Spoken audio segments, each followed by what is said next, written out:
너 차는 정했어? 아빠가 돈 보태줄 테니까 좋은 거 사라고 하더라. 에이, 됐어. 그냥 적당한 거 타고 다니면 돼. 나한테 여윳돈으로 3천만 원 정도 있으니까 그 안에서 고르는 중이야. 요즘 3천이면 작은 것밖에 못 사잖아. 어차피 너 내년이면 여자친구랑 결혼도 할 거라면서. 그럼 1, 2년 안에 아이 생길 거고 그때 가면 차가 작아서 새로 바꿔야 해. 그런가? 3천이면 충분할 줄 알았는데. 아빠가 3천 더 보태준다고 하니 이참에 좋은 차로 바꿔. 6천이면 제네시스 같은 거 살 수 있지 않니? 그렇긴 한데 내가 그런 차 타는 게 어울리긴 할까? 너무 비싼 거 아니야? 살짝 부담스러운데. 너가 뭐 어때서? 어차피 결혼할 때 살 집도 미리 마련해놨잖아. 그러니까 이번에 직장도 새로 발령받은 김에 차 한 대 정도는 살 수도 있지. 좋은 차 사서 안전하게 오래 타면 돼. 나야 좋은 차 타면 나쁠 건 없지. 근데 엄마 아빠가 도와준다고 하니까 좀 미안하기도 하고. 너 결혼 선물 미리 해주는 거라고 생각해. 그나마 우리 집에서 같이 살 때는 괜찮았는데. 너가 따로 나가 살게 되니까 아빠가 뭐라도 해주고 싶은가 봐. 너무 거절하는 것도 아빠 입장에서 서운할 수 있어. 그냥 고맙다 하고 받아. 알겠어. 전 그러면 감사하게 받을게. 이삿짐 정리도 이제 거의 다 끝나간다. 이번 주 주말에는 올라갈게요. 바쁘면 안 와도 돼. 너가 거기에서 적응하는 게 먼저지. 저는 대학 졸업하고 나서 쭉 부모님 집에서 지내고 있었어요. 그 당시에는 부모님 집이 직장에서 조금 멀긴 해도 지하철로 출퇴근을 할 수 있었는데 몇 달 전에 갑자기 세종시로 발령이 나는 바람에 혼자 이사를 올 수밖에 없었습니다. 제가 다니는 직장이 발령이 나면 무조건 명령에 따라야 하고 언제 다시 수도권으로 돌아올지 기약도 없기 때문에 결혼을 약속한 여자친구도 저를 따라 같이 세종시로 내려와 살기로 했죠. 그동안 모아놨던 돈으로 전셋집을 구했고 여자친구가 내려오면 혼수를 맞춰서 한 집에 같이 살 생각이었어요.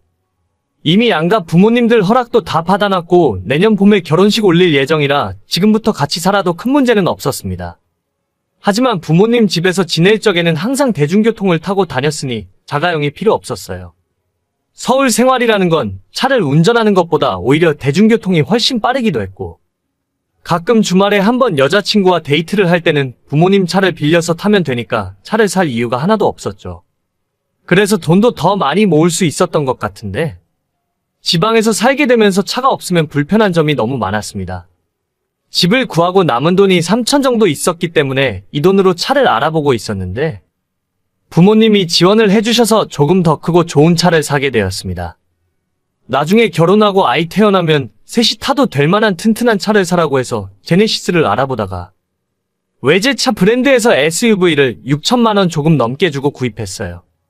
제 능력으로 너무 비싼 차를 사는 것 같긴 했지만 그래도 할부 없이 전부 현금을 주고 사는 거니까 괜찮겠다 생각했습니다. 문제는 이 차를 타고 출근을 한 뒤로 직장에서 예상치 못한 견제가 들어오기 시작했어요.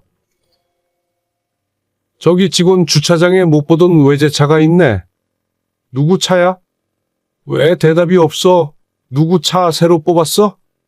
김 과장이야? 저는 아닙니다. 그럼 누구야? 이대리야? 아니면 다른 부서 사람인가? 아까 아침에 보니까 신주임이 차 타고 출근하는 것 같던데. 신주임, 차 새로 뽑은 거 아니야? 네, 네, 맞습니다. 원래 제 차가 없었는데 여기로 발령받으니까 차가 필요하더라고요. 지난주에 차가 나와서 오늘 처음 타고 나왔습니다. 그렇구만. 신주임 집이 좀 사나 보네. 우리 회사 주임 월급이 그렇게 많은 건 아니잖아. 아니요, 그런 게 아니라 내년에 결혼할 예정이라서 부모님이 도와주셨습니다. 아이 생기면 튼튼한 차가 필요할 거라면서요.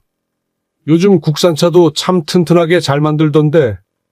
젊은 사람들은 무조건 외제차라면 환장을 하는 게 문제야. 그거 얼마 주고 샀어? 저는 잘 모르겠습니다. 제가 검색해봤더니 6천만 원 조금 넘는 것 같네요. 신주임 돈 많네?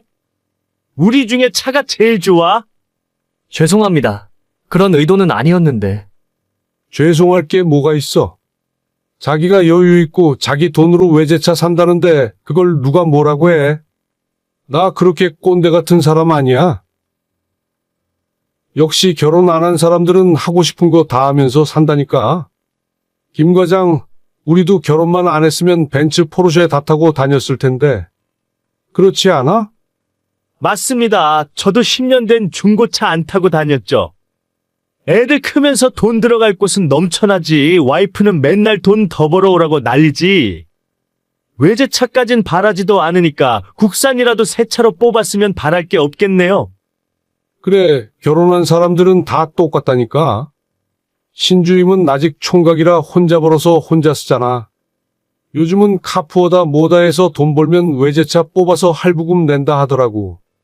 신주임도 할부로 샀어? 아, 아니요. 저는 전부 현금 주고 샀습니다. 할부 별로 안 좋아해서요. 뭐 6천만 원 넘는 차를 현금 주고 샀다고? 우리 신주임 그 나이에 참 대단하네. 아닌가? 부모님이 대단하신가? 그런 거 아닙니다. 그냥 다들 평범하세요. 평범한 사람이 어떻게 30대의 외제차를 타? 로또라도 된 거야? 부장님도 그랜저 타는데 새파란 젊은 사람이 외제차 뽑을 생각을 했어? 어허, 이 사람아.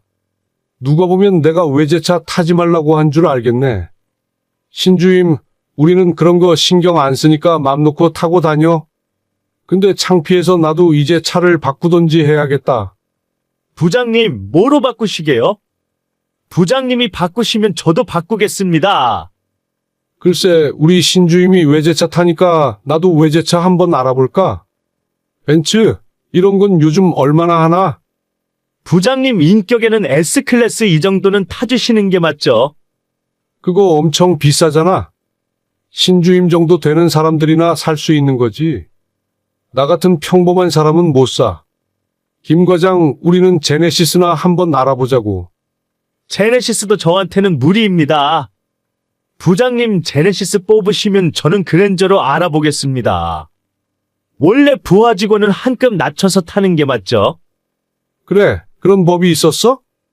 그럼 우리 회사에서는 신주임이 가장 높은 사람이네. 앞으로 결제는 신주임한테 다들 받으라고, 알겠지? 부장님 농담도 정말 잘하십니다. 유머 감각이 탁월하세요. 진짜 듣자 하니 유치해서 같이 못 놀아주겠더라고요.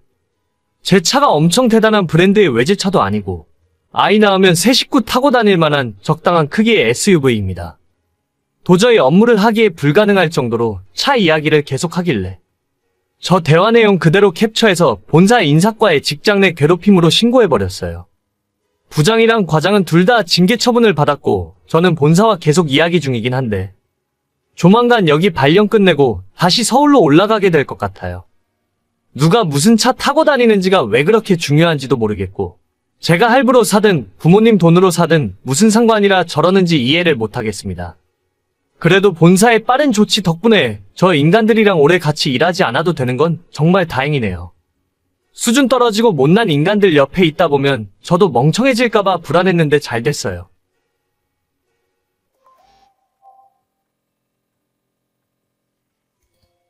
현아 씨, 오늘 퇴근하고 바빠요? 글쎄요, 오늘은 별다른 약속 없는 것 같은데요? 사장님 왜요? 저녁에 야근해야 할 일이 있나요? 아니, 그런 건 아닙니다. 저번에 현아 씨가 맡아서 해준 일도 잘 끝났고, 덕분에 사장님에게 금일봉 받은 것도 있어서 저녁에 고기라도 사드리려고 하는데, 시간 괜찮으세요? 고기요? 진짜요? 소고기 먹으러 가나요? 현아 씨가 원하면 소고기 먹으러 가죠, 뭐. 어차피 둘이 먹는데, 한우 먹어요. 저희 단둘이요? 다른 분들은 아무도 안 가시나요? 네, 사장님께서 현아 씨 칭찬하면서 맛있는 거 사주라고 하셨거든요. 둘이 먹으면 한우 먹을 수 있는 돈인데, 여럿이서 가면 삼겹살 먹어야죠, 뭐. 그럼 이번에만 둘이서 몰래 가도 되겠죠? 다른 분들에게 조금 죄송하긴 한데. 어차피 다음 주에 전체 회식할 테니까 다른 사람들은 그때 삼겹살 먹으면 돼요. 걱정하지 말고 한우 먹으러 가시죠. 그래야 저도 사장님에게 현아 씨 맛있는 거 사줬다고 이야기할 수 있으니까요. 알겠습니다. 그럼 이따 퇴근하고 뵙겠습니다. 그래요. 저녁에 요 근처에 있는 고깃집으로 갈 테니까 내 차로 이동해요. 저는 27살이고 직장 때문에 혼자 자취하고 있는 미혼 여자입니다. 이제 와서 생각하면 한우에 눈이 멀어서 그런 선택을 하면 안 됐어요. 저는 대학 졸업하자마자 지금 이 직장에 들어와서 일을 시작했고 이제 2년 조금 넘었네요. 3년 전부터 사귀는 남자친구가 있지만 둘 다 결혼 생각은 아직이에요. 저랑 저녁 같이 먹자고 했던 차장님은 나이도 40대 후반이고 아이가 둘 있는 유부남입니다. 평소에 회사에서 말씀도 별로 없는 조용하신 분인데 모든 직원들에게 존댓말을 해주시며 매너가 좋으셔서 여직원들 사이에서 평판이 좋으세요. 게다가 신입사원 때부터 저한테 일도 꼼꼼하게 잘 가르쳐 주셨고 다른 능글맞은 아저씨들과는 다르게 이상한 농담 같은 것도 전혀 하지 않으셔서 인간적으로 꽤 괜찮은 분이라 생각했습니다. 그래서 둘이 고기 먹으러 가자고 하셨을 때도 전혀 이상한 생각은 들지 않았어요. 실제로 제가 회사 세금 문제 때문에 지난 2달 동안 정말 바쁘게 일을 했었거든요. 사장님도 항상 저한테 고생한 우리 미쓰리한테 맛있는 거 한번 사줘야 하는데 라는 말을 자주 하셨기 때문에 진짜로 사장님이 시키셔서 저만 고기를 사주는 줄 알았어요. 이제 와서 생각해보면 조금 이상한 구석이 한두 가지가 아니었지만 그때까지만 해도 사장님 말씀을 철석같이 믿고 있었습니다. 현아 씨, 이제 슬슬 퇴근 준비하고 내려와요.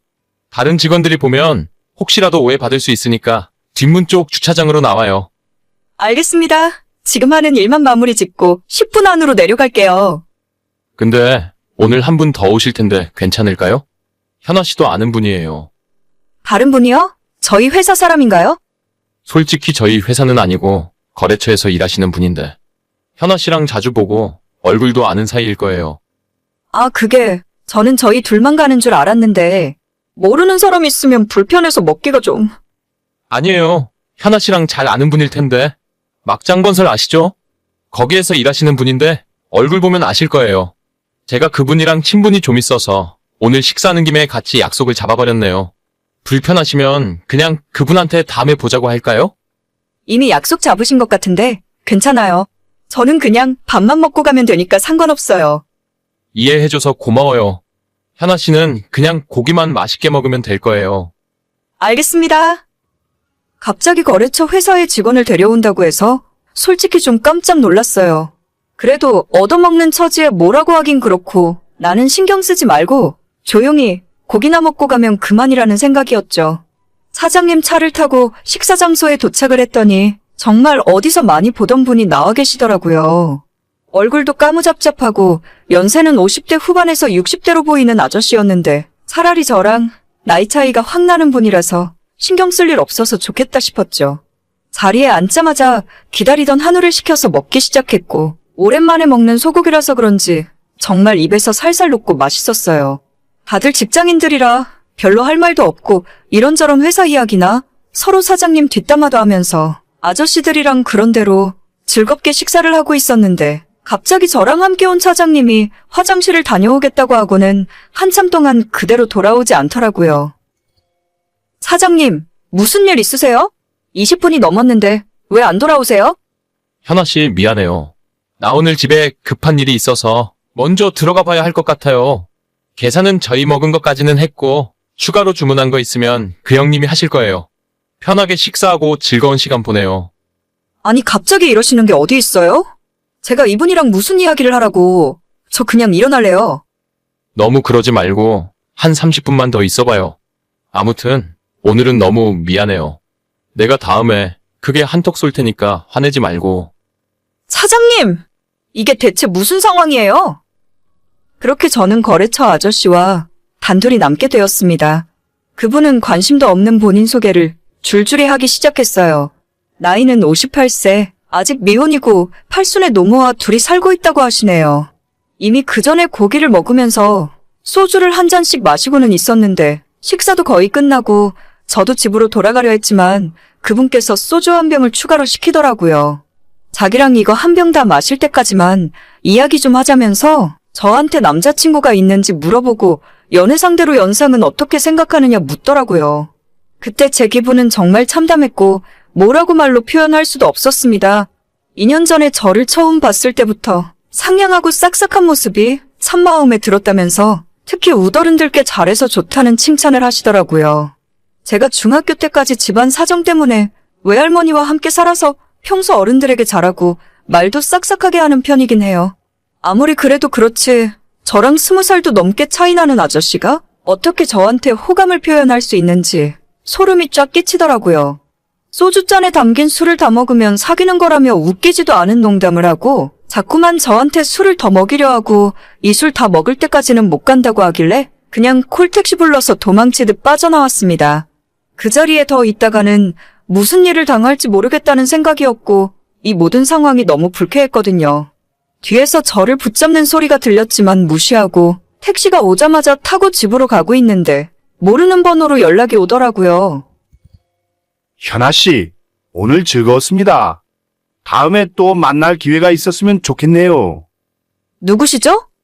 오늘 같이 식사했던 카페입니다. 유카페요. 이 번호가 제 번호니까 저장하세요. 아, 정말 죄송한데 앞으로 따로 연락은 안 하셨으면 좋겠어요. 왜 그러시죠? 그냥 별다른 뜻 없고 친하게 지내면서 가끔 밥도 먹고 쇠주 한잔 하는 사이로 지냈으면 좋겠습니다. 편한 오빠라고 생각하세요. 아니에요. 제 남자친구가 알면 화를 많이 낼 것 같아요. 진짜로 연락 안 해주셨으면 좋겠어요. 그 남자랑 당장 결혼할 것도 아니잖아요. 인생 어떻게 될지도 모르는데 열린 마음으로 생각해 보자고요. 능력 있는 연상 오빠랑 한번 만나보는 것도 나쁘지 않아요. 아니에요.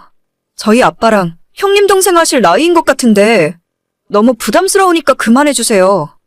형님 동생 하다가 장인 사위 될 수도 있잖아요. 사랑의 나이가 뭐가 중요하겠습니까?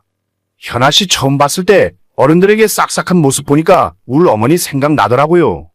저런 여자면 같이 살아도 시어머니한테 참 잘하겠다 싶고 좋았어요. 아니요. 저는 그럴 일 없고 더 이상 대화 나누는 건 의미 없는 것 같아요. 차단할 테니까 연락하지 마세요. 더 이상 선 넘으면 저도 가만히 있지 않을 거예요. 현아 씨 한번 잘 생각해 보세요.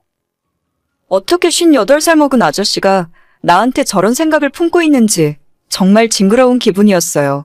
저도 연애를 할 때 위로 아래로 나이 차이는 큰 상관없다고 평소에 생각하고 있었습니다.